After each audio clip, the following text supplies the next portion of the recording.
إن ذكرت والدك بعد موته تتذكر أنه بمجرد موت الوالد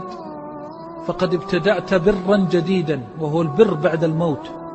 وهذا من أصدق البر، لأن البر في الحياة قد يكون مجاملة، وقد يدخله الرياء، وقد يدخله ثناء الوالد والوالدة، لكنه بعد موت الوالد والوالدة لا يسمعك إلا الله ولا يراك إلا الله، فأنت في أصدق البر وأخلص البر، وهو البر بعد الموت. وثانيا شدة حاجة الوالدين، لأن الوالدين بعد الموت أشد حاجة إلى البر منهما في الحياة، لأن بر الحياة لقضاء مصالح الحياة. أما إذا مات وارتحما فإنهما في قبر لا يعلم ما فيه إلا الله،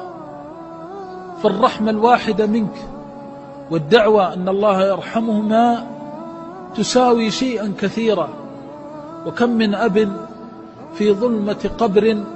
نورها الله بفضله ثم بدعاء ابنه له، وكم من أم في ظلمة قبرها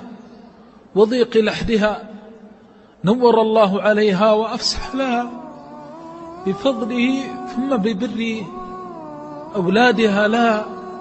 فالبر بعد الموت أشد ما يكون حاجة، والداك بحاجة إليك الآن، ولو كانا صالحين فإنك تسأل الله أن يزيدهما وأن يفسح لهما في قبريهما وأن ينور لهما